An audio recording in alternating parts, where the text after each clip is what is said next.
चावला महाराज. अरे विंचू चावला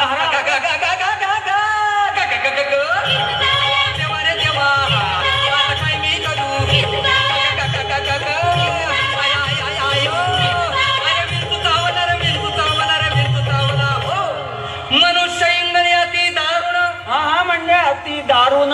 दारूचा आणि इंगळीचा काही संबंध आहे दारुण म्हणजे भयंकर हा भयंकर म्हणजे तो अभ्यंकर का. अभ्यंकरचाही संबंध नाही अभ्यंकर नव्हे भयंकर म्हणजे अति भयंकर अति भयंकर म्हणजे खूप भयंकर आणि खूप भयंकर म्हणजे मायंदाळ भयंकर आणि मायंदाळ भयंकर म्हणजे तुझं दात पाडल्यावर जेवढा त्रास होईल तेवढं भयंकर बापरे. मनुष्य इंगळी अति दारुण मदनांगा मारिला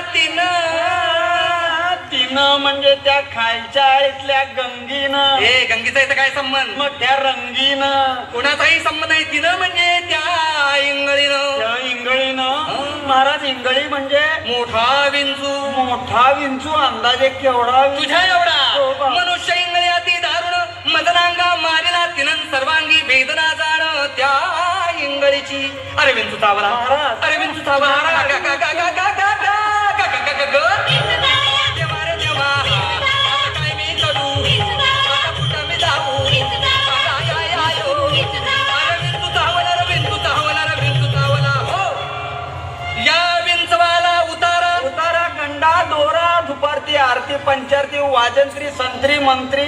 असला उतारा चालत नाही मग एक गरम गरम पावशेर काय ते दूध दूध. असलाही उतारा चालत नाही या विंचवाला उतारा तमोगुण मागे सारा.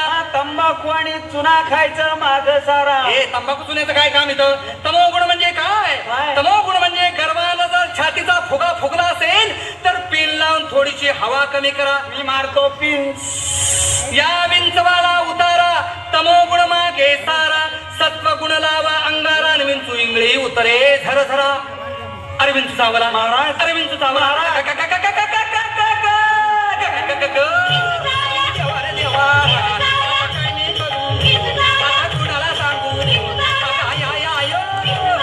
विंचू चावला रे विंचू चावला रे विंचू चावला हो सत्य उतार्या येऊन आला का. हा सत्य उतार्या येऊन अवघा सारीला तमोगुण बरं झालं. किंचित राहिली फुणफुण अजून राहिले. शांत केली जनार्दने पुंडलिक वरदा